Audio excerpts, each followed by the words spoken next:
Maqaa Abbaa, kan Ilmaa, kan Hafuura Qulqulluu, Waaqayyo tokko. Ameen.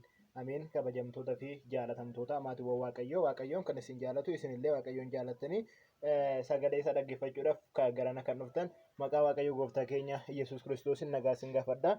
Kam turtaniin ameen. Maqaa Waaqayyoo yeroo hundaa fi sa'aatii hundatti kan galatoomee fi ol kan jedhe nuuf haa ta'u. Maqaa isaa waamnee haadha isaa biraa dhiisuun kan nuuf hin danda'amne, maqaan haadha keenya qulqulleettii Dubroo Maaramii yeroo hundaa fi sa'aatii hundatti kan galatoomee fi ol kan jedhe nuuf haa ta'u. Har'a akka fedhaa fi ayyama Waaqayyootti maalummaa xoomii waliin ilaalla jechuudha.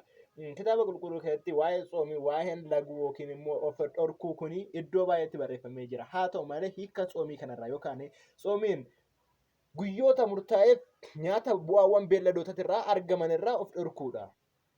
Kana malees immoo sa'aatiiwwan muraasaaf yookiin sa'aatiiwwan murtaa'eef nyaata irraa of dhorkuu yookiin immoo biddeena wantoota firaafirii ta'an jechuudha. Bu'aa loonii kan hin taane irraa immoo sa'aatii muraasaaf. Of dhorkuun kun tsooma jedhamaa jechuudha. Kanaaf tsoomni kun bu'aawwan beelladoota qofarraa of dhorkuu osoo hin taane maayidha seetanii Macaafa Iyyu'eel boqonnaa 2:15 irratti tsooma qulqullaa'aa labsaayii jedha.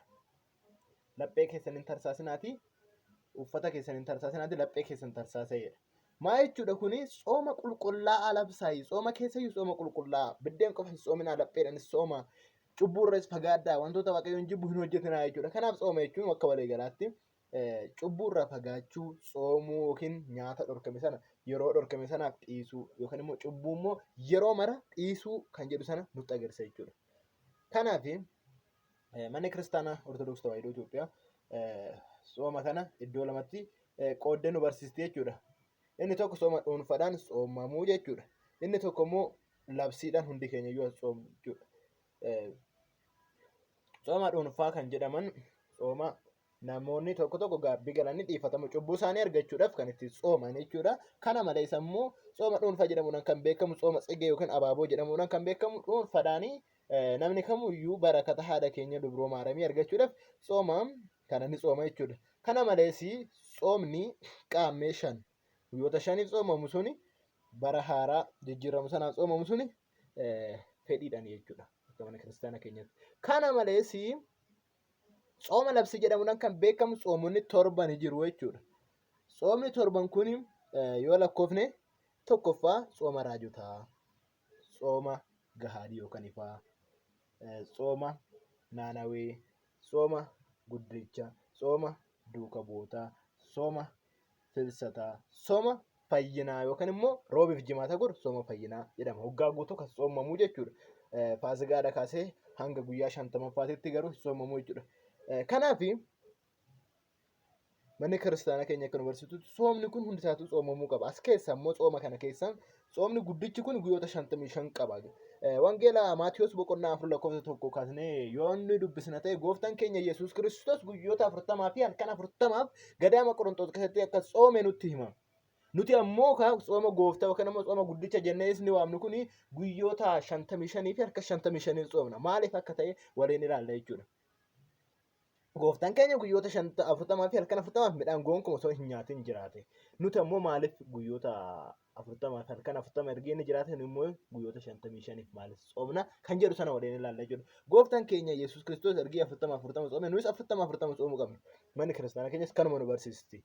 Sababni 55 ta'eef guyyoonni sanbattanii nyaanni midhaan ni nyaatama jechuudha. Bu'aawwan beelladoota inni sun yaa nyaatamuu baatanii malee guyyoota sanbattanii nyaanni ni nyaatama. Sanbata 15tu jira tsooma kana keessa. Sanbata 15 sana yoo keessa baasne guyyoota 40 nuuf ta'a jechuudha. Kaana tokko. Inni biraa ammoo guyyoonni jalqabaa yookaan immoo torbeewwan 8 tsoomni guddichi kun qabu keessa torbeen jalqabaa Zawaradee jedhama. Torbeen dhuma Hosaayinaa jedhama. Zawaradee kan jedhu kun torbeen kun kan itti dabalameef sababa mootiin Hirqaal kan jedhamu mootiin Bizantaayinaa gara warra Faarisitti duuleetoon fannoo isaan fudhatanii turanii isaan harka deebiseef mootiin kun sababa fannoon booji'amuu harka baheef nutis Waaqayyo gooftaan keenya fannoo gubbaa taa'ee booji'amuu seexana harka waan nu baaseef sababa saniif tsoomna jechuudha. Guyyoota torbaaf jechuudha. Torbeen dhumaa ammoo Hosaayinaa jedhama yookaan immoo torbee dhukkubbii jedhamuudhaan beekama.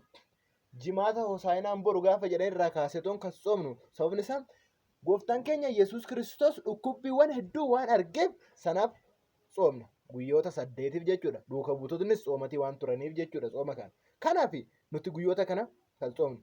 Kuni dursa 7 irraa hir'isne asii immoo 8 irraa hir'isne walitti meeqa ta'an guyyoota 15 ta'a jechuudha. 15 kana kan soomnu sababa amma tarreeffame kanaaf jechuudha. Kun 15 kun gaafa keessa ba'e meeqa ta'a guyyoota 40 fi harkaan 40 gooftaan soome sana ta'a jechuudha. Kan biraa immoo sanbannis sanbata 15tu keessa ba'a jennee irra jechuudha. Kanaaf jechuudha manni kiristaanaa keenya kan sooma kana soomtu.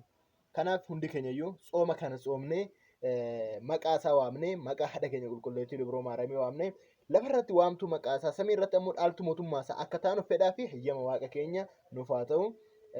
Akkasumas isa yakkineef isa balleessineef gaabbii gallee maqaa isaa dhoofnee gara isaatti deebineetoon akka mana isaa keessa jiraannu akkasumas dhiigaffoon isaa fudhanneetoon akka ittiin jiraannu fedhaaf hayyama waaqayyoo nuuf haa ta'u. Kakaasee kan nu jalqabsiise kan nu xumursiise waaqa abbootii keenyaaf galanni haa ta'u.